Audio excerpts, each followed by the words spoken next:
momento de abrir nuestro primer análisis del día. Vamos con Pepe Bainart, director de bolsasyfuturos.com. Pepe, muy buenos días. Hola, buenos días, ¿qué tal? Bueno, arrancamos con la mirada puesta en el mercado. Es verdad que los futuros están anticipando un inicio de sesión con caídas, pero el protagonismo nos hace mirar a las tensiones que se están viviendo en China y cómo lo están cotizando las bolsas del gigante asiático. Mirando este mercado, generalmente a estas horas tampoco es que profundicemos demasiado, pero quería preguntarte qué es lo más destacado que ves hasta ahora mirando a esas caídas de los inversores en China, con las dudas de cuál pueda ser el efecto y el alcance de, por el lado fundamental, esas protestas que se están viendo en las principales ciudades chinas en protesta por esa política de cero COVID. Bueno, yo lo que pienso es que las bolsas llevan un rebote bastante fuerte. Si vemos el IBEX, la verdad es que desde 7.200 hasta 8.425 es mucha subida. Quizá menos los americanos, el DAX también. Y la verdad es que yo lo que pienso es que cualquier excusa ahora mismo es buena para que corrijan los mercados. ¿Qué puede ser esta? Pues perfectamente posible. China, la verdad es que si vemos el gráfico de China, lo que lleva es una caída muy fuerte, pero no desde principios de 2022 como todas, sino desde ya 2021. Desde 2021 que era aquí, marcó un máximo en la zona 32.000 y bueno, hemos visto hace poco pues unos 14.000 y pico, ¿no? Ahora ha tenido un buen rebote también, pero es un índice claramente bajista. Es que tiene una tendencia bajista clarísima y lo normal es que después de rebotes continúen las caídas. Hace tiempo que China no está bien. Hace mucho más que el resto de los índices. ¿Por qué será? ¿Porque allí tienen esa política de COVID o ahora pues precisamente están asfixiando ahí a los chinos y a la economía y ahora mismo hay revueltas que no han habido prácticamente nunca, ¿no? Porque ya sabemos cómo es el gobierno chino en esta situación. Pues bueno, pues a lo mejor esto genera problemas mucho más grandes y ya digo, ¿no? Yo creo que al final las bolsas tienen subidas y bajadas y se buscan excusas para bajar después de una subida grande y esta es una excusa más que ya veremos si es la definitiva, ¿no? Mirando al IBEX 35, mirando a valores protagonistas, quería preguntarte, estamos encarando ya lo que es la última sesión a caballo, noviembre-diciembre, recta final del ejercicio, y si miramos lo que está sucediendo entre los protagonistas de las últimas horas, vemos, últimos días, hemos visto cómo en la semana era Laboratorio Rovi uno de los títulos que más caían, con caídas del 5%.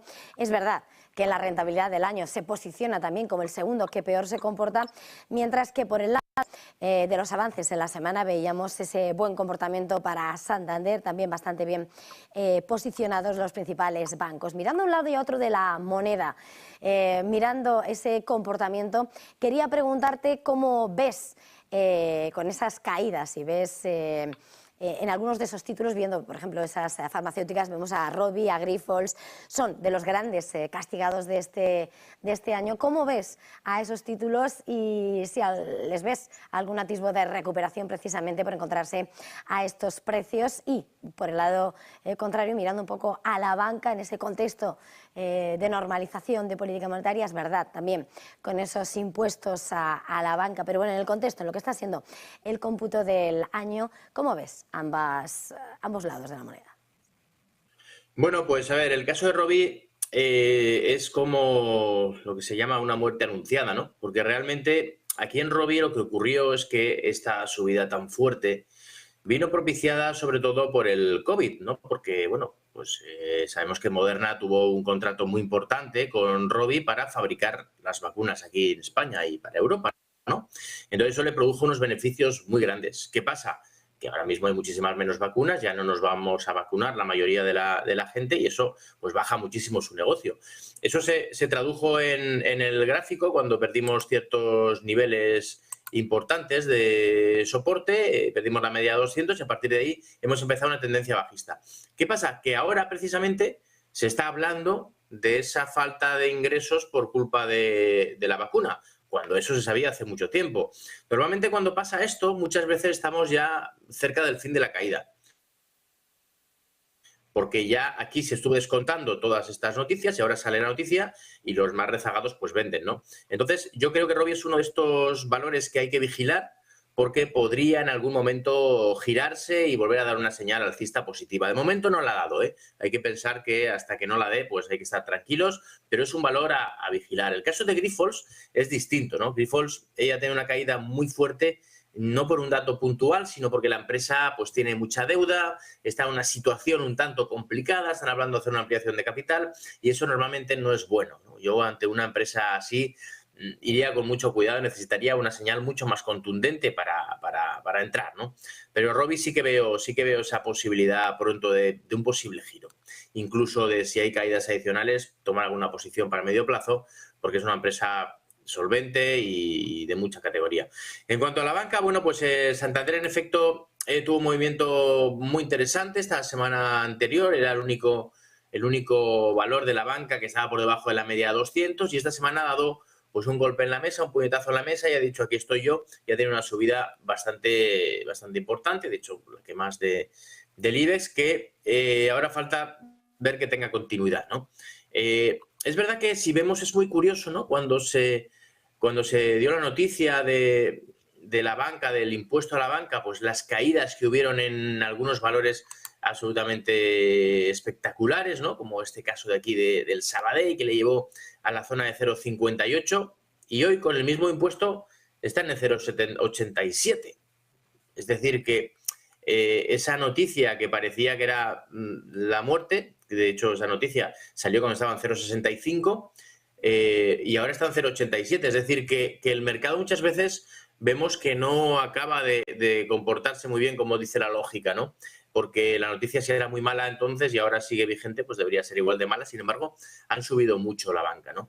La banca yo creo que está en una situación ahora mismo de peligro porque ha tenido un rebote muy importante y también porque nadie está hablando de la posible morosidad que puede venir tras las subidas de tipos de interés. Al final eso es un lastre para la banca y si viene esa morosidad, ese incremento de la morosidad, yo creo que el sector puede sufrir bastante. Ya digo, ¿no? Me parece un sector que lo está haciendo bastante bien, pero que necesita corregir. Y depende de cómo sea esa corrección, pues veremos si vale la pena tomar posiciones o dejarlo para un poco más adelante. Antes de terminar, Pepe, perdona, quería preguntarte sobre ese movimiento que está registrando el petróleo, está extendiendo las caídas que veíamos también se registraban la semana pasada y hoy vemos esas caídas del 3%, es verdad, la mirada puesta en China, la mirada puesta en las sanciones que van a llegar, ese comercio con el petróleo ruso, pero según los gráficos y con permiso de lo que finalmente los productores, la OPEP, vayan a decidir hacia dónde apunta, dónde puede llegar esa corrección.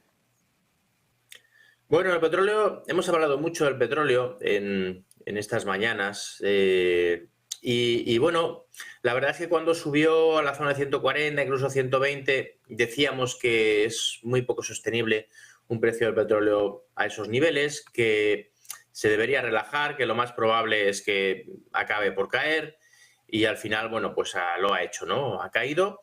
Y ya dijimos en su primer momento que cuando perdiera la zona de los 100 ya era una señal de debilidad bastante fuerte, ¿no?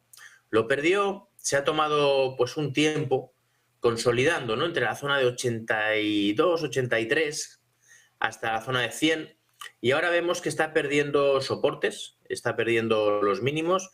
Un soporte por debajo de la media 200, que eso es una señal muy negativa de medio y largo plazo. Y lo que nos está diciendo ahora mismo el petróleo con esta pérdida en la zona de 83, sobre todo, es que lo más probable es la continuidad de caídas. Es decir, que el petróleo ha tenido su fase alcista y esa fase alcista se ha terminado. Ha roto la tendencia alcista, se ha puesto por debajo de la media de 200, ya tiene pendiente negativa esta media. Y bueno, independientemente de que cualquier noticia pueda hacer que cambien las cosas, técnicamente, a menos que el petróleo vuelva a recuperar los 100, pues tiene pinta de continuar cayendo. Y bueno, la OPEP, pues sí, ¿no? Siempre está pendiente para que el precio no baje, porque le interesa mucho, pero bueno, venimos de precios muy, muy, muy bajos y la OPEP tampoco ha podido hacer nada, ¿no? Entonces, lo normal, yo creo que es la continuidad bajista. El mercado está apostando por un precio del petróleo más bajo. Hay que pensar también que en un entorno económico de debilidad y de incluso posible recesión, el petróleo siempre cae, porque se consume mucho menos petróleo, ¿no? Entonces, lo normal, con tipos de interés altos y una situación de posible recesión, es que el petróleo continúe cayendo. Y los gráficos, además, así nos lo confirman. Pues Pepe Vainar, director de bolsasyfuturos.com, ha sido un verdadero placer. Gracias por arrancar una vez más la semana con nosotros aquí en Negocios Televisión. Feliz jornada, feliz negocio, feliz semana. Muchas gracias a vosotros.